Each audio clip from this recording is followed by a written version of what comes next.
We can embrace the pain of hitting the gym for 30 minutes a day to avoid the suffering of aches and pains of a sedentary lifestyle. We can embrace the pain of a difficult conversation with a loved one to avoid the suffering of a loveless marriage that might end up in divorce, or alternatively being stuck in a marriage when we really want the divorce, right? We can embrace the pain of the fit our kids are sure to throw when we ask them to put down their mobile devices at the dinner table to avoid the suffering of years of lost connection and meaningful conversation. I'm excited to be speaking with Brian Bogart. He teaches how to leverage radical authenticity and awareness to create the intentional life you've been dreaming of, but may have struggled to create on your own. His revolutionary strategy, embrace pain to avoid suffering, has helped individuals, groups, and entire companies break beyond their normal in order to achieve success in every single area of their life.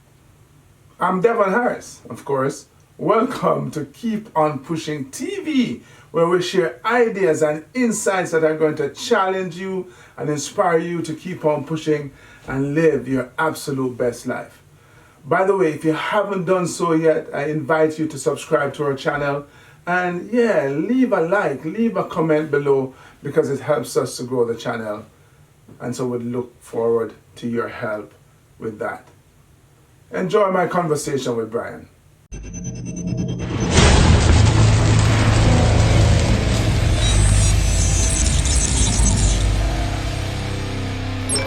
This is Keep On Pushing TV with Devon Harris. Hey Brian, great to see you, man. Welcome to Keep On Pushing. Man, I'm so happy to be here. As I told you the first time I met you, I grew up watching Cool Runnings, and when I found out who you were, I was just I was totally humbled and grateful to be in your presence and to be with you on this show.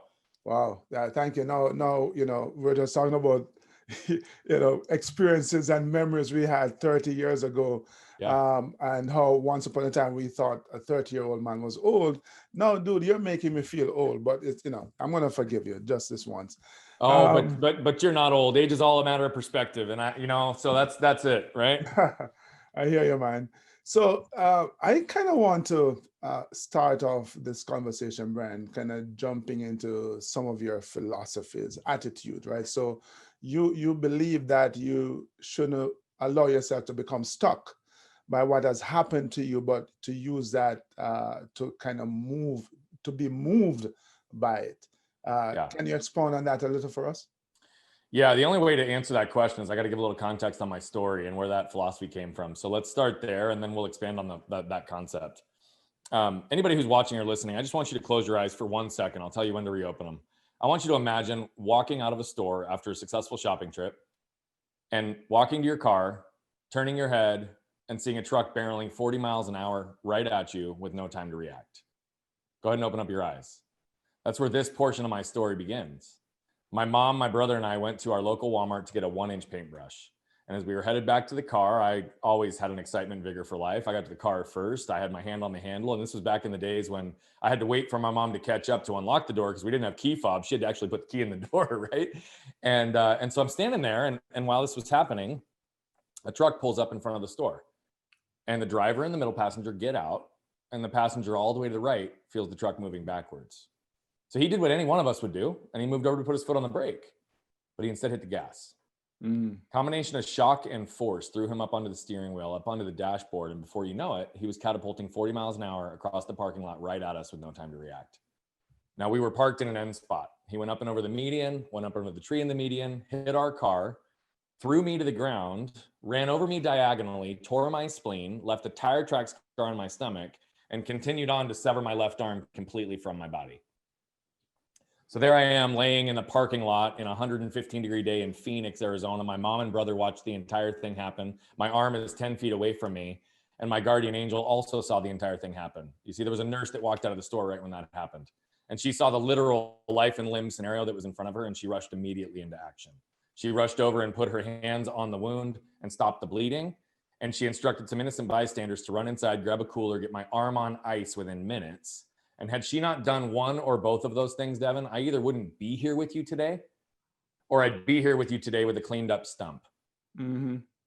That's just the reality of it. Yeah. So I know when you asked that question, and I'm sure a lot of the people listening weren't expecting it to go there, right? I know I've got a very unique story, but what I've realized in all this time of doing this is that we all have unique stories. What's important is that we pause and become aware of the lessons we can extract from those stories, then become intentional with how we apply them in our lives.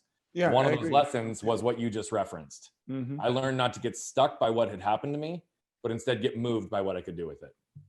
And that piece, and I'll give you some of the other lessons as well when we get further in, because there's one that's also a really guiding philosophy in my life. But that piece, that conversation was all about perspective. Because as I was laying in that hospital bed at 7 years old, I intimately remember and vividly remember feeling one, like it was a dream.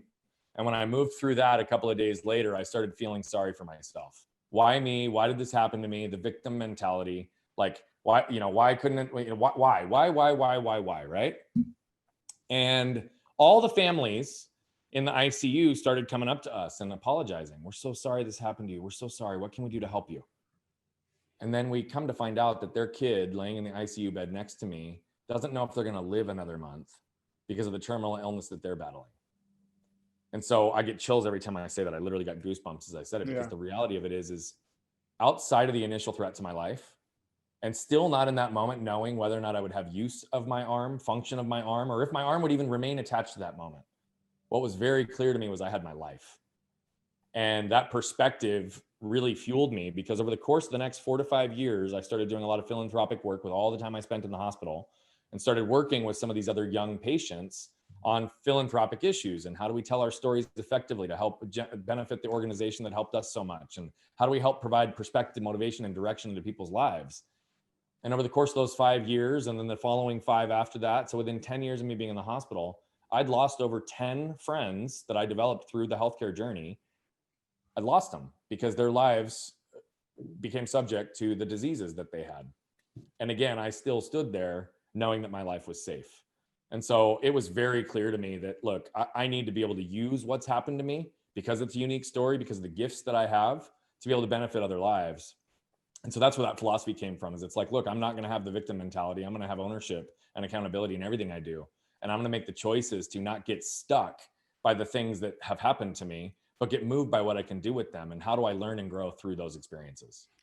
Yeah, bro, that's obviously, first of all, it's a jarring story. Just imagine at 7 years old, having a truck run over you, having your hand severed, man. But then to be able to, as you say, put it in perspective, and I speak about that all the time, that, yeah, things are going to happen to us all the time. Yep. But and it sounds cliche, it's not what happens to you, but how you choose to respond to it, that makes all the difference. And I think, the story and the philosophy and the lessons that you have learned and how you've chosen to come out of that is demonstrating that clearly, that it's not what happens to you, but how you respond to it. Well, thank you. And, I know it's an antiquated statement. I mean, it's an old statement, right? What doesn't kill you makes you stronger. But it's also a challenge of perspective, to use that word again, because what it does is it causes us to see our challenges and our struggles through a lens of meaning. Right? If we can reposition that and recognize that, like, nobody gets out of this life unscathed. Nobody. There isn't a single person. Like, that doesn't mean that everybody's gonna get their arm ripped off and have to go through what I went through. But the reality of it is financial struggles, relationship issues, right? Parents that abandon you as a kid. Like, there's hundreds of thousands of things that we all deal with on a day-to-day basis. No one gets out unscathed. And so how do we flip that on its head so that we can start to learn? How do we move through that and use it to our benefit? Yeah. So I agreed. And so it takes me to another of your philosophy. I'm going to call them Brian Pearls. I know you have, by the way, you have to go check out his website, and we'll talk about that later on, but he has his Brian bullets that you absolutely need to tune into. But this idea of embracing pain without suffering. I think people equates they equate pain with suffering. They commiserate pain with suffering, and I believe I understand you, because if we're talking about a lifetime of growth, as I like to espouse, there is definitely pain in the change, but it's not necessarily suffering. But then there's certain things that happen to you, like, you obviously felt physical pain, and I'm assuming some amount of physical suffering, but we're all going through pain, and some people are suffering as a result. how do they embrace the pain without suffering, Brian? Yeah, so let me unpack the concept a little bit, because I think I want people to really understand the difference between pain and suffering. This is one of my guiding principles, and it's not something that I was aware of right out of the gate. I'll tell you where the concept came from, then I'm going to explain it, and then I'm going to answer your question on where do we go. I think we need the context to lead people there. A lot of those post-accident years, I was in a fog, right? I was 7, 8, 9, 10 years old, and although I knew what was happening to me, I was also being guided through the journey. But my parents were certainly not. Right? They just weren't. I think, the unrelenting medical treatments, years of physical therapy, years of surgeries, they were very intimately aware of it. And the idea of seeing their son grow up without the use of his left arm was a source of great suffering for them. And so they literally willed themselves day in and day out to do what was difficult, what was necessary, what was tough, to ultimately strengthen and heal me. They literally embraced the pains on a daily basis to avoid the suffering of seeing their son grow up with the use of his arm. And so whether it was intentional or not, they ingrained this philosophy in my life. And so let's break this down into a couple of different examples. We can embrace the pain of hitting the gym for 30 minutes a day to avoid the suffering of aches and pains of a sedentary lifestyle. We can embrace the pain of a difficult conversation with a loved one to avoid the suffering of a loveless marriage that might end up in divorce, or alternatively being stuck in a marriage when we really want the divorce, right? We can embrace the pain of the fit our kids are sure to throw when we ask them to put down their mobile devices at the dinner table to avoid the suffering of years of lost connection and meaningful conversation. Right. And this goes on. I mean, as business owners, we can embrace the pain of firing our top salesperson to avoid the suffering of stagnant growth and losing all our other top talent, because they're the biggest cancer in our culture. Right. And so it's not only, it's this unique concept that I use to not only overcome this unique injury, but how my business partners and I built our last business from $250,000 to over 15 million within the span of a decade. And now how I flipped it on its head to help people. But we have to understand what's the difference between pain and suffering. Pain by itself, right, is defined as short-term, intermittent, and direct cause of something. And it's healed once that direct cause is removed. But what we tend to do as human beings is we always have to change definitions of things by putting adjectives and other things in front of them. So what do we often do, right? We describe them as acute pain and chronic pain. Yeah. Acute pain fits the definition because it's short-term, intermittent. It's not something that's there. But chronic pain changes the definition because it implies that healing doesn't ever exist, doesn't ever take place. And so I'm going to challenge people to say, look, here's the deal. Let's not call it chronic pain. Because anything that's longer than short-term, intermittent, and persists after that direct cause is removed is actually suffering. And we don't want to admit that suffering exists, particularly when it's a direct result of our choices, right? And the thing is like we often become numb to suffering over time because we grow, we adapt to it until sometimes the results are irreversible. And so the world is telling us literally to reduce, eliminate, or avoid pain. What I'm telling us is that we need to learn to embrace pain as a part of our pathway to success. Because I believe that we all must choose our pain or our suffering will choose us. I talk about, as a motivational speaker, I'm standing on stage and, you're supposed to deliver warm, fuzzy messages. And I'm like, I'm sorry, the world is painful. Life is a painful process, and you find yourself at times either having to deal with the pain of regret or the pain of change. Yep. But the thing is, as you grapple with the choices, recognize that the pain of regret is eternal, the pain of change is temporary. And right. I think a lot of people avoid the pain of change because they're trying to avoid pain, period. That's right. And they end up with the pain of regret, which turns out to be suffering as we're having this conversation, because it's a pain that never ever goes away because you live the rest of your life wondering what if. That's right. Perhaps had we, to go back to what we were just discussing earlier, change our perspective. That's right. So there's 3 steps that I teach people to unpack this and apply it in their lives, because it is holistic. It is in everything that impacts us. So I'll break that down real quick. People need to acknowledge the suffering they wish to avoid. And often when we think about this, to your point, it's like it's supposed to be warm and fuzzy. People hear suffering, they're like, what? I've got to pick the suffering I wish to avoid? Like, what does that even mean? Really what that is we got to get clear on what's important to us so that we can really unpack and understand. Because if we know what's important, we know what we want to accomplish, we know where we want to serve our life and where we want to head, then anything alternative to that can be suffering. It is suffering. It is. Exactly. Yeah. And so I'll give an example. I've got a client that I'm working with right now. He grew up in a completely broken home. He moved 25 times before the time he was 16. He was constantly being shifted back and forth in his life. He doesn't know what it's like to trust family members and close to them. He doesn't know what it's like to give or receive love. He doesn't know what it's like, but what he desires more than anything, which so many of us do, is human connection, right? Well, their marriage has been in a rocky road, and partly because he doesn't know how to show up and be active and attentive. And so what's interesting is it's very clear to him, right, that suffering would be living his life without his wife and his daughters at some point because of the choices that he made. And when he gets really, really clear on what's important, he has this vivid image of him and his wife being on a ranch 30, 40 years from now with his girls and his granddaughters, with the wind blowing, with expansive land. And the only thing that breaking the silence of that is all the laughter and joy that they're experiencing. When he burns that image into his soul, the purpose becomes big enough to overtake the pain of changing. Because the suffering of if he's in isolation and lonely 20 to 30 years from now, because he didn't make the changes necessary to build the relationships, the trust, the love, and the connection with his wife and girls, right? Then he'll literally suffer for the rest of his life. So for him, it's very, very clear. So you acknowledge the suffering you wish to avoid. The second step is we've got to identify the pains we tend to avoid and learn to embrace them. I'll give a personal example on this one, right? I have an imbalance in my body. I don't have a tricep. My bicep is my gracilis from my leg. I have no lat in the left side of my back. I have a curve in my spine, literally. I have constant pain in my back.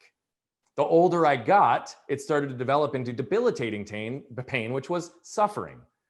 15 years ago, I started to realize this. And so what did I do? I recognized that if I stayed lean, if I ate well, if I kept my core strength really good and strong, that it would minimize the debilitating aspects of the pain and I could manage whatever was there on a day-to-day basis. I wouldn't be suffering anymore. But what did I have to do? That meant that I had to start moving again and get active and physically active. So what did I do? I joined a gym. Started going consistently for about a month, and then I just stopped going. So I had to ask myself the question, is it the pain of working out that I'm avoiding or the anxiety I experience in a crowded gym? And it was definitively the second. So I had to embrace the pain of finding the time, the space, the money to build out a home gym so that I could keep myself healthy, moving, and eliminate the suffering from my back. Otherwise, I could have just avoided moving, continue to put on some weight as I got older, like so many people do, and I'd be suffering in a whole different way, right? So often what I find is identifying the pains that we tend to avoid. There's often an emotional trigger or behavioral pattern that guides us in that path. So we've got to get to the root of that. And I'm not telling you to just put ourselves into unnecessary amounts of pain. What I'm saying is we have to identify the ones that are necessary on our pathway to success and learn to embrace them. And then lastly, we have to establish this as a habit in all areas of our life. Right? We know that it's the small things done consistently that compound over time to have the biggest impacts in our lives. One of my favorite quotes, I wish I could give credit to who it was from, but is basically people are celebrated in public for what they've practiced in private for years.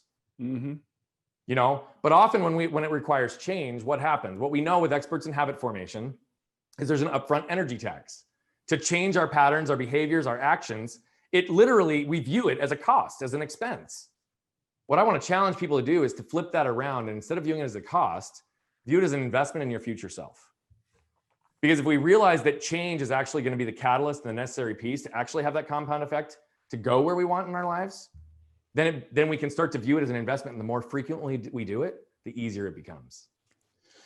Yeah, my man. Cost versus investment. I love that because, you know, we tend to look at the things that we need to do as an expense. Man, this is just an expenses hurt. Yeah, they do. About our lives generally, but we always expect a return on our investment. And the fact is that when you invest, it's a risk, it's uncomfortable, it's painful on some level, but man, are the rewards, the returns, are they sweet? They are amazing, aren't they? That's exactly right. I couldn't agree with you more, brother. So let's talk about, because you mentioned the pain and so on. What kind of physical use do you have of your hand right now? I have full practical use. I mean, I do everything. You know, I do everything. I mountain bike, I water ski, I play sports. I pick my kids up above my head. I've learned how to compensate to do most things. You know, the dexterity in my fingers is probably the biggest limitation. So I don't type with two hands. I type with one hand, but I learned how to type without even looking at the keyboard, even with one hand, and use all five fingers versus the hunt and peck. You know, the reality of it is where I'm limited, I have just found other ways to do it. So when I say I water ski, my grip strength is not strong enough when I get the force and the pull from a boat to be able to hold on to the handle with my left hand. It's just not. Right. So what do? I've learned how to compensate and distribute my body weight differently so that when I'm being pulled out with one arm, that I can actually get out of the water. And then once I'm out of the water and the resistance of the water is gone and I'm cruising, I can put my other hand back on the handle and distribute the weight. But the reality of it is, there were so many people that just assumed early on what I was going to be capable of or not capable of. And I refuse to be defined by those boundaries. And so to me, it's not a matter of if, it's a matter of how, right? Like if I want to do something, I'm going to figure out a way. And I think there's so many people who have shown that in this world, right? There's so many adaptive athletes. There's so many people who have different limitations that the world can't understand. But, then you see somebody who has no arms and they function fully and their feet become their hands, right? Like people will adapt. We are very adaptable as human beings. And so often people will ask me like, what's the most difficult thing for you to do? What's funny about that? Cutting steak. That's it. Yeah. Like of almost everything I do, that's probably the one thing that I really struggle with. And I have not found a way to do it where it's not unbelievably difficult. And so I've just resigned myself to the fact that it's like, okay, I don't have a tricep. My grip strength isn't strong enough to necessarily hold it down sometimes on a tough piece of meat. And so, you know what? My wife cuts my steaks. Or if I go to a restaurant, I'll have them. Teamwork, baby. I don't really care.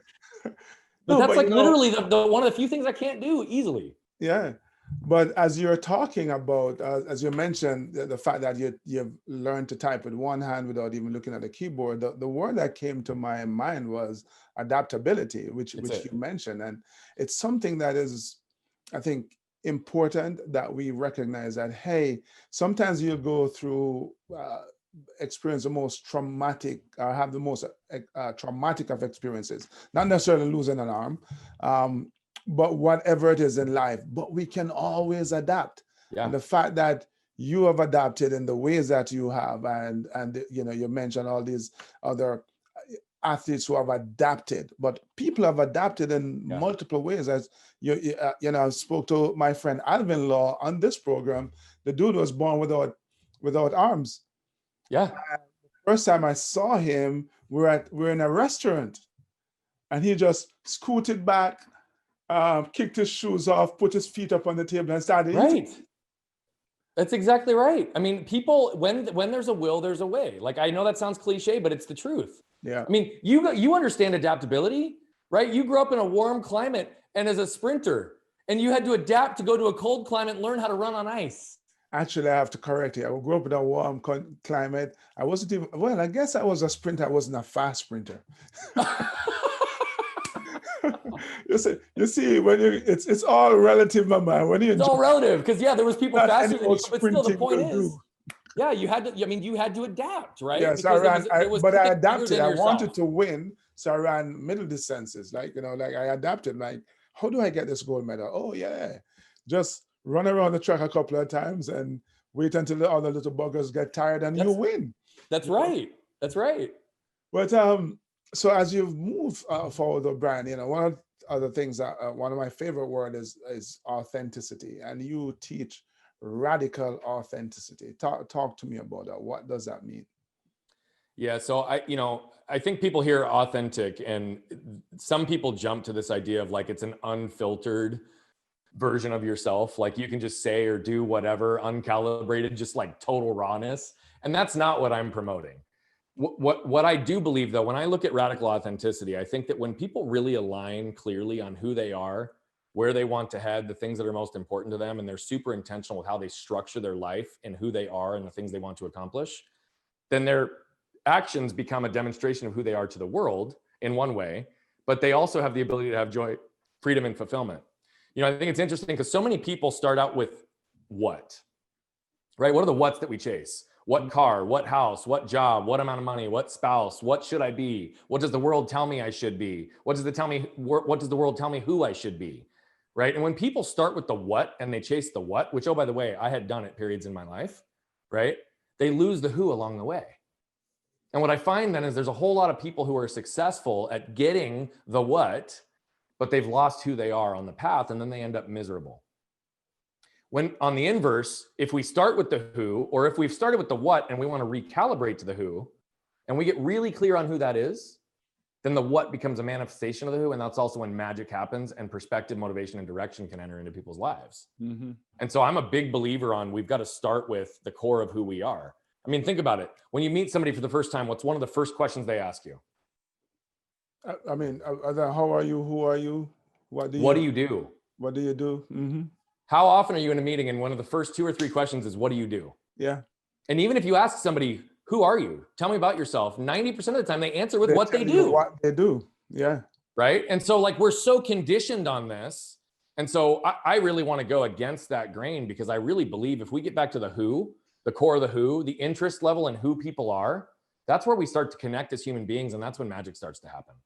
And so that's what I'm all about. I think radical authenticity is about understanding, what are the things that give me joy? What are the things that fill my energy? What are the things that keep me excited? And right, we get into a flow state and zone where I can have 8 hours pass like it's nothing, right? We know that feeling, all of us do, because we've experienced those moments. Mm-hmm. And then we know those moments that drain us, that it feels like an hour takes 8, right? That we know that we go home and we're completely fatigued, or there's an interaction or a negativity with somebody or something. And yet we still endure those moments of negativity and things that don't align with who we are. And what I'm suggesting is if we get clear on those things, we can start to eliminate this stuff, move more into the positive category, and we start to live free.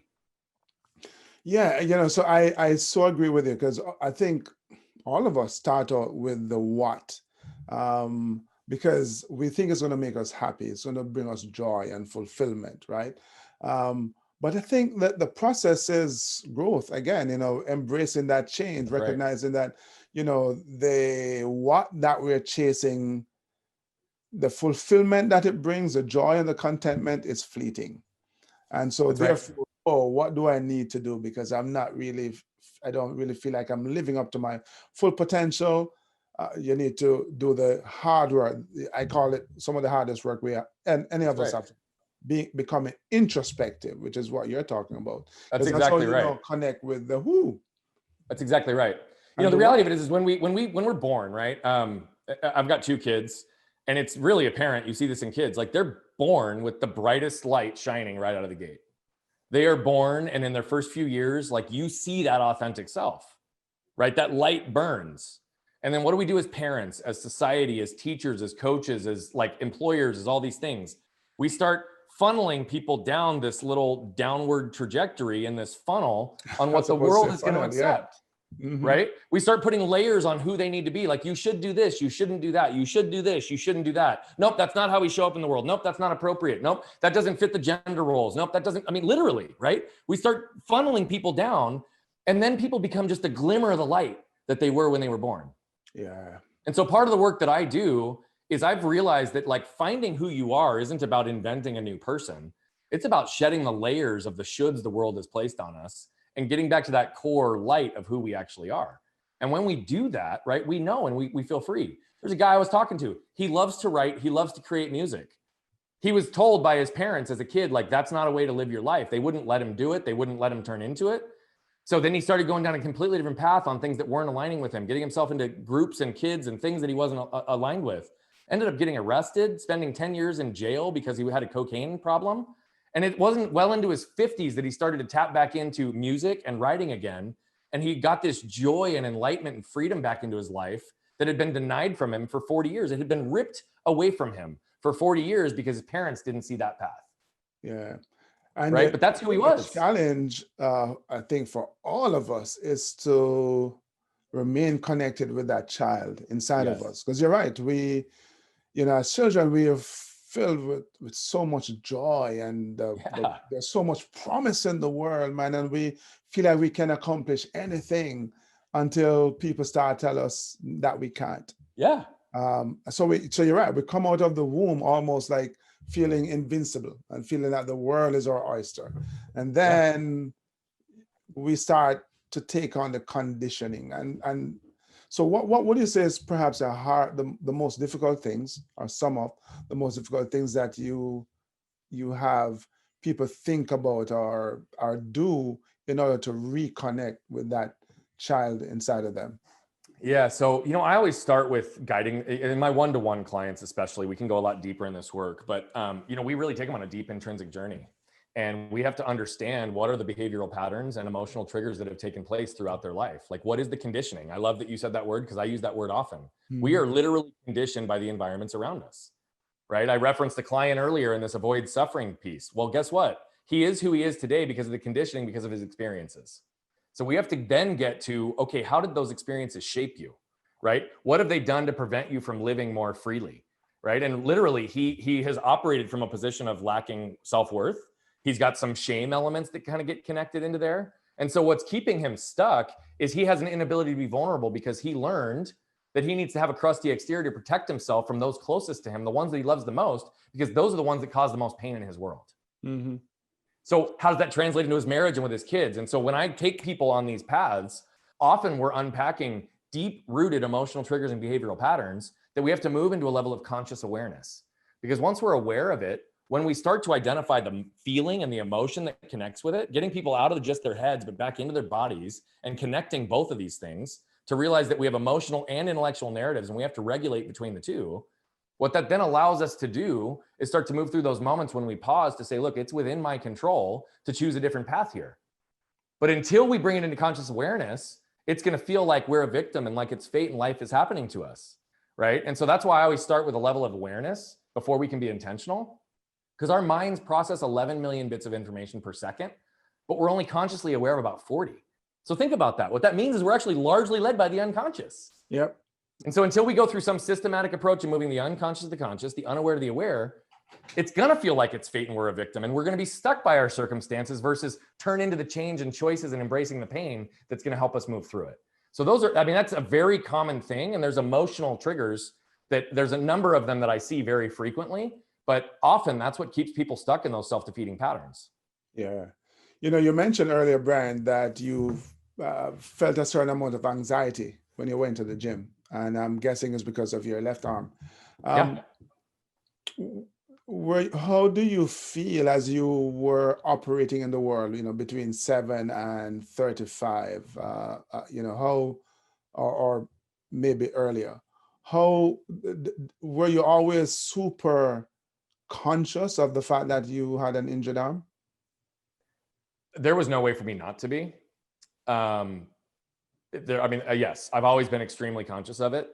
Now, was I always conscious of the lessons that I have today? No, I wasn't, right? So a lot of these thought processes are through a journey and a lot of mistakes that I've made along the way. So when you talk about that journey, right, from where I was at 7 to where I am today, there was a couple of big periods in that time where I did things that caused me to learn a major lesson. So let's unpack that for a second, because I think this is real. You know, when my accident happened, right, I was immediately the victim. Everybody was feeling sorry for me. I was the center of attention. And I was immediately labeled by so many people on what I would or would not be able to do from that point forward. And I refused to be defined by that. And so what I was unaware of, and we'll get full circle to this towards the end of the story, but what I was unaware of is the fact that I actually created a crusty exterior. Right? I created an intellectual narrative that I'm good, I'm strong, I can do anything, I don't need anybody's help. Now, I had a lot of help from my family along that path, but outside of that, outside of the safety of that, and the people that really pushed and challenged me, the world just assumed I couldn't do things, right? I was a victim of being teased and bullied and all these things because I looked different. And people didn't understand, kids didn't understand, adults didn't understand what had happened. And often when I would tell my story, people didn't believe me. They'd look to my mom for confirmation. They'd be like, yeah, right, you fell off a jungle gym.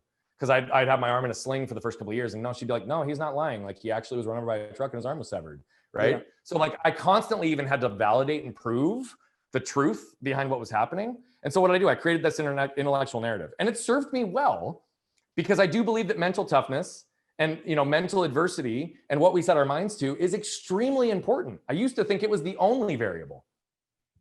And then I went down when I was snowboarding, when I was 20 years old, and I re-broke my arm. Compound fracture right where it came off. I almost lost it again. And I went 10 months with it hanging by my side because there were 7 surgeons that were afraid to touch me because of medical malpractice and the fact that my structure was different.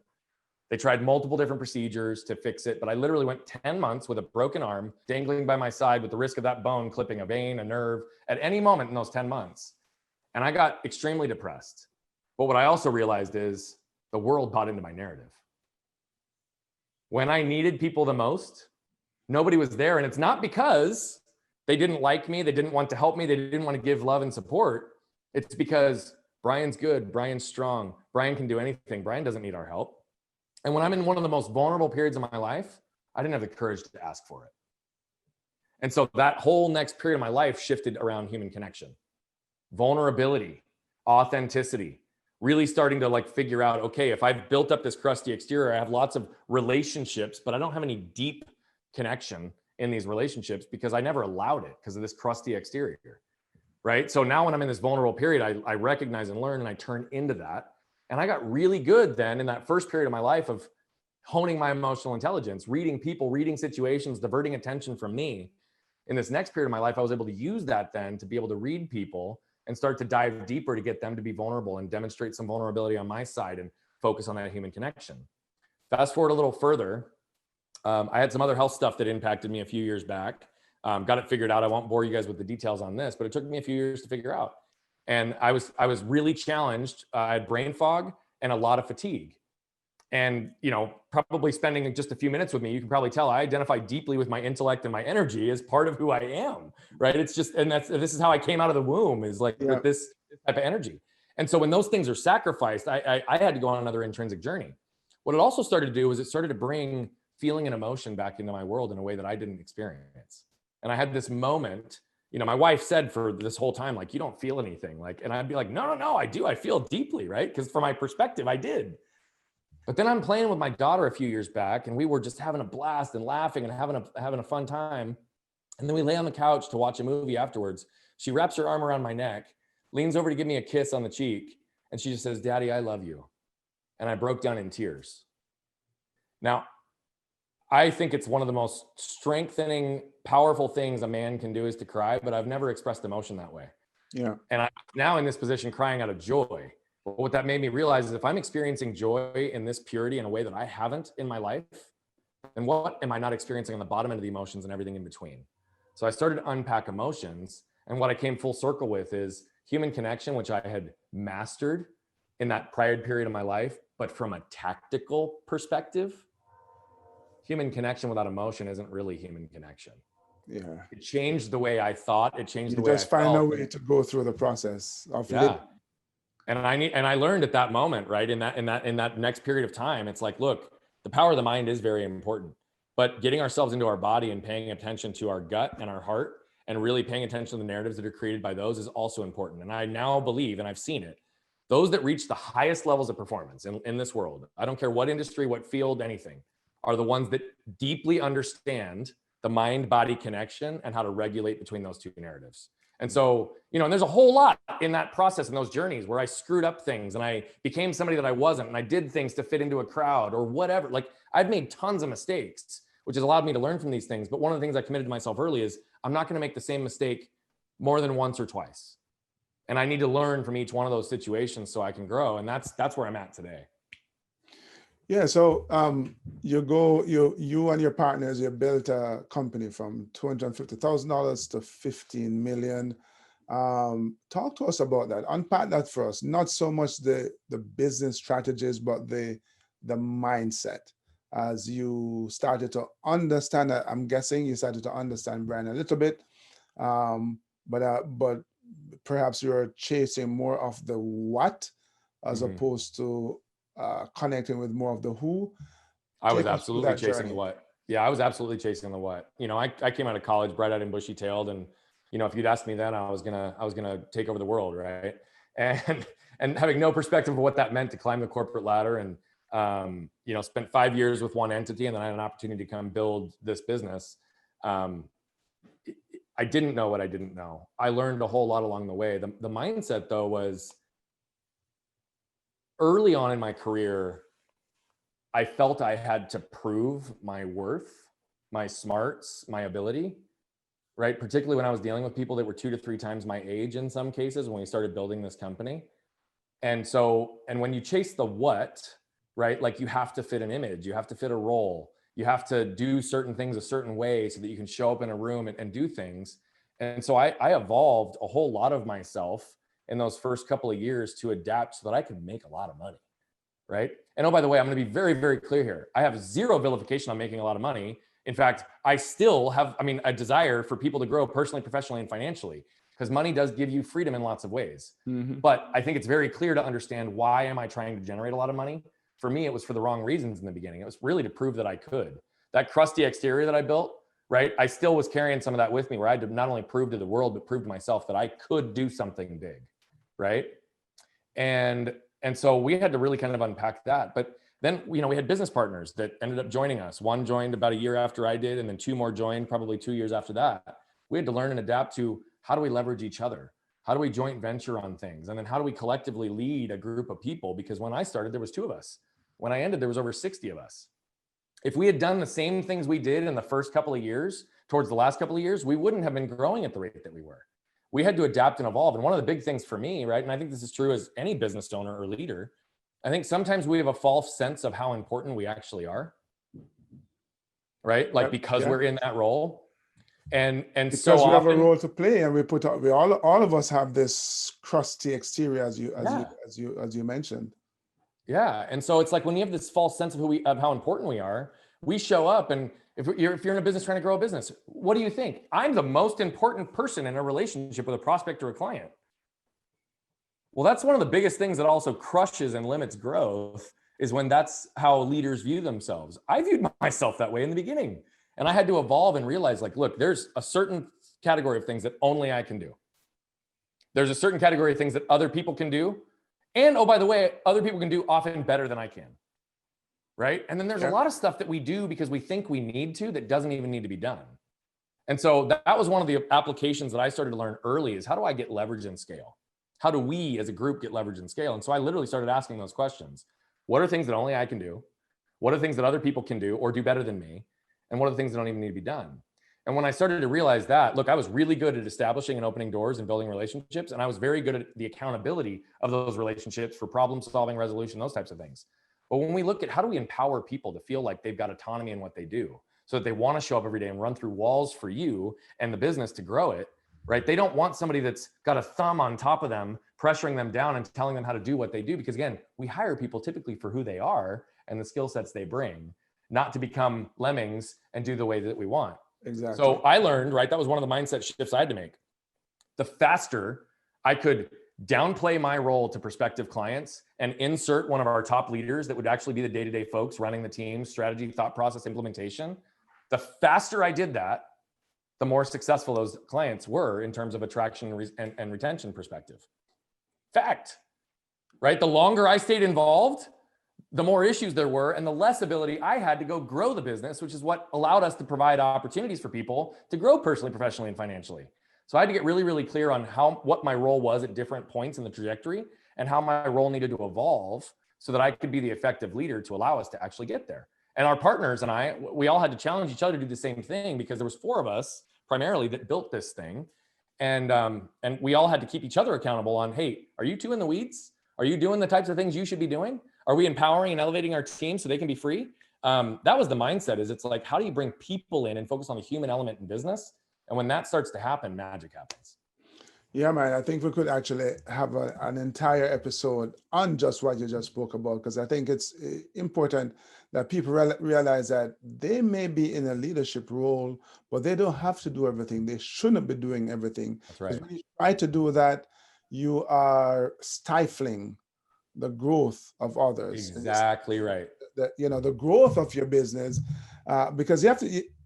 I think as leaders, we have to sometimes put ourselves in other people's shoes and think about how we would want to be treated if we were the underling, right? Do you want an opportunity to express your creativity and grow and try and fail and contribute? The answer is yes. Yeah. And the way you build a successful organization, entity in any industry, is to give people the opportunity to do that. Yeah, so, you don't just stifle the growth of the business, you stifle the growth of those people. Yes. And when you stifle the growth of people, what are they going to do? They're going to leave.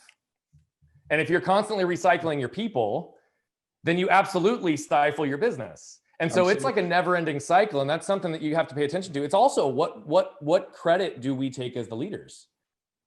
So whenever our teams did something really, really good, we had a phenomenal outcome for a client, at least for me, I can't say this is the case for all my other business partners, but I believe they did this as well. When we would go sit in front of the client, our teams got all the credit. Yeah. When we screwed up, when there was errors, when there was bad news to deliver, I delivered it every single time, because that established the trust with the teams. It gave them the credibility that they needed to continue to maintain that relationship. And I could focus on it from an accountability perspective and a and a problem resolution perspective.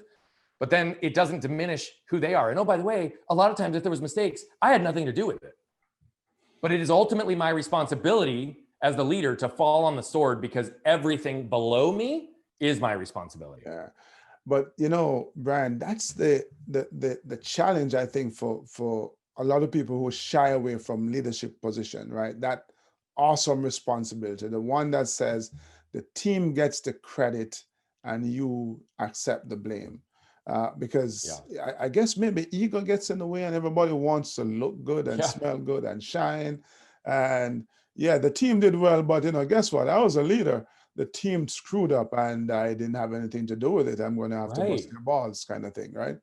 But you stifle the people, you stifle your organization in the end. So here it is that you're super successful by normal metrics. But I remember, the first time we met, you mentioned that you were miserable. I guess you weren't in touch with who the real Brian was, and perhaps your number one teammate, your wife, helped you to embark on that journey. Tell us about that experience. Yeah. You gave me goosebumps when you said my number one partner. That's absolutely true. I did. I lost myself.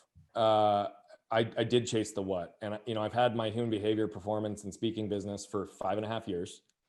And it's something that was a side passion and a side project. And it was a beautiful thing. And the more I did it, the more I wanted to do it. But because of the demands of what we were doing in our other business, I had to cap the amount of clients that I took on, the amount of speaking engagements. And the more time went on, the more I just really kind of was grunting through for the sake of making good money, because we were in the financial security and the things that were taking place. I told you about this health issue that I had a few years back, and last July 2019, my wife and I went away for a weekend. And it was one of those weekends that, literally spiritually, physically, emotionally, mentally, we were just locked. We were so dialed. One of the best weekends we've had in 14 years together. And as we're driving back to pick up our kids, she leans over at me in the car and says, "What if you didn't have to go to the office on Monday morning?" I was immediately flooded with fear and turned to her and I was like, "Sweetie, that's a loaded question. Could you tell me more before I answer?" And she said, "Look, I think you allowed this health thing to let fear enter into your world in a way I've never seen you operate. And I think you've convinced yourself that this business that you're in is our one shot, is our path, is what's going to give us, and that we need the financial security and the status and the prestige of what's been built and your role and blah, blah, blah." She said, "But I'm here to tell you that we don't." She said, "I also think that every day you spend in risk management and insurance, you're dying a little bit inside and you refuse to see it." And she said, "And what I know definitively is you're not even scratching the surface of your potential. And I also know that you're not having the impact on the world that you want." So she said, "There's not another person on this planet that I would take as big a bet as I ever would with you. We took a big bet on you once and it paid off." She said, I suggest that we double down on that bet if you're interested." And that began the process of me really unpacking fear, really taking myself on another intrinsic journey, really taking a hard look at who am I and how do these things align and what is the impact I want to have on the world and where are we going to go? And at the same time being super intentional by doing a 7-year cash flow projection, understanding what my runway would be if I walked away from this, looking at how I could actually build something effectively. And, again, I wasn't new to the industry, but I had never had to turn the growth switch on. Everything had come organically just because of the network that I'd established and what we were doing and the success of what I was doing in philanthropic work and with this other business. And so I looked at it okay, if I'm going to do this, I need to turn the growth switch on. And so last September, I sat down with my CEO and my COO, and I told them that I planned to leave at the end of the fiscal year, which would have been April 30th of 2020, that we were in the middle of a fiscal year, so I wasn't going to allow my decision to impact my business partners or our associates, because I had committed to a pretty significant budget to be able to grow. And I didn't want people's bonuses or anything to be sacrificed because of my decision, right? Like that, I'd spent a decade there. It was not a way I was going to exit. So I set a standard for how am I going to exit? And then I used that time to really look at how do I build that foundation to be able to support a growth switch. And I started to get more and more clarity that I now am very clearly on a mission to impact a billion people in the next 25 years. And so May 31st of this year, I executed my buy sell in the business. And I've been 100% focused on this path since. And what's interesting about it is it has only reinforced my philosophy, because before I left, I was 95% me. I'd done a lot of work on an intrinsic journey. I had a lot of clarity. I had a lot of resolve. I'd overcome a lot of hurdles. I'd unpacked a lot of emotional triggers, but I was still playing a role and representing an organization and other people that weren't 100% aligned with who I am and what I believed I was on this planet to do. So as I leave, what's been absolutely overwhelming is the momentum that's been created in the 6-month window. And what I've said to my wife is the coolest part about it is everything that's happening, conversations like this, Devon, everything that's taking place is happening because I'm being 100% me. And so despite whatever high level of success I had before, I think it's going to pale in comparison to where we're headed, because we're focusing on impacting 1 billion lives in the next 25 years. That's a big enough goal that it's going to require all of me for the rest of my life to go after these things and make sure that my family's a part of the journey and that we're doing the things super intentional. But what it came down to is one thing you talked about earlier, was regret minimization theory. When I looked back at my life, if I envisioned being 80 years old and I looked back on my life, I knew one thing for sure. I would regret far greater hitting the easy button than to take a chance to see what I could do. Mm-hmm. And I did not want my kids to see me hit the easy button, because I never want my kids to make a decision based on what's easy or what is going to fill their bank account, but to what's going to fill their heart and focus on impact. And so it became very easy because I literally embraced the pain of walking away from a lot to avoid the suffering of not ever knowing what impact I could have on this planet. Indeed, we're right back. We've come full circle, man, talking about pain and suffering. And you're right. We sometimes discount the fact that although you may have achieved, all the trappings of success, you're actually trapped in a cycle of suffering because you're not living a fulfilled life. Right. You're not impacting the lives of others. And, it's commendable. 1 billion lives you plan to impact, my friend. Talk to us about the plan. How do you plan to do that? Well, it's not going to happen alone, right? It's going to happen through a whole lot of people that are going to be a part of that journey. And the reality of it is, I'm never going to be able to measure it. So I'm very good with understanding that I won't ever be able to measure it. But I'm also very, very clear that 99.9999999% of that billion will never pay me $1. And I'm okay with that. Mm-hmm. Because I genuinely believe if I focus on my purpose and my mission, which is to impact 1 billion lives, and what that means to me is I believe the pain and suffering I've endured in my life is to be able to reduce the amount of suffering for people in this world so they have the opportunity to experience joy, freedom, and fulfillment.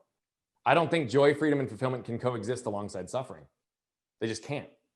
We have to move through that so that we can then start to bring the light back into it. And the reality of it is like, that's what I'm trying to do. So I create a lot of free content. You referenced Bogart's Bullets before, right? If you were tootling around on my site, you probably saw a lot of the articles that have been published in Forbes and other periodicals. And I am on a mission to push out as much content as possible. And COVID, I think, has been a blessing in the trajectory because it changed my belief on reach and scale. Indeed. So I totally, to my detriment, discounted the value of podcasts pre-COVID.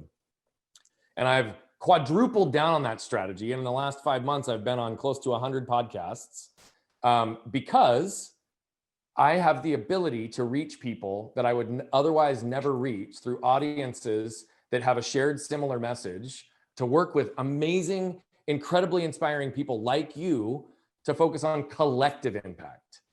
That billion is going to happen collectively. And surrounding myself with a lot of people who are all going to be a part of that impact.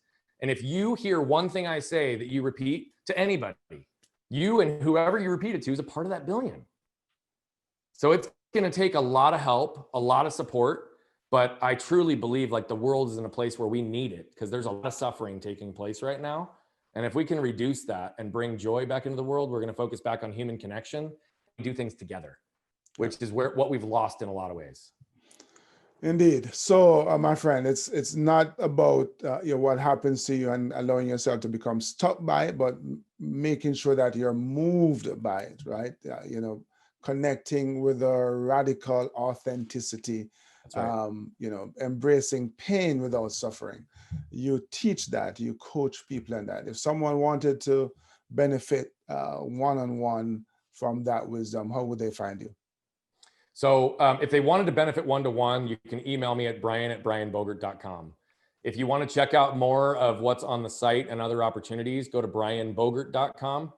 And then through the lens of offering something free, there's a lot of free stuff on the site, and this one is there as well. But just in case you want to decide just one place to go and you're not in a place to want to actually jump into anything, we've put together a free resource and a gift that's literally a combination of a lot of our coaching philosophies to give you some of the prompting questions to take yourself on that intrinsic journey and start learning how to embrace pain to avoid suffering. So if you go to nolimitsprelude.com, you can get your free download there. And that's it. I want to help people. I want to determine if and how I can help. So any one of those mechanisms, if there's an opportunity to help you, whether it's as a paid client or it's consuming content, or I can point you in the right direction to get you some help, by all means, please reach out, because that's what we're building, as a way to just give help wherever we possibly can. Indeed. Thank you so much for that, my friend. So again, we're looking to impact 1 billion people. Dude, your life, your philosophy, the things that you stand up for and believe in, I think really epitomizes the keep on pushing philosophy as well. Yeah. And so we are so much better for having you join us on this program. So thanks again for joining us, and keep on pushing. I am grateful for the platform you've built. I'm grateful for your philosophies. I'm grateful for all the good you put into the world. And thank you for the opportunity to be with you, brother.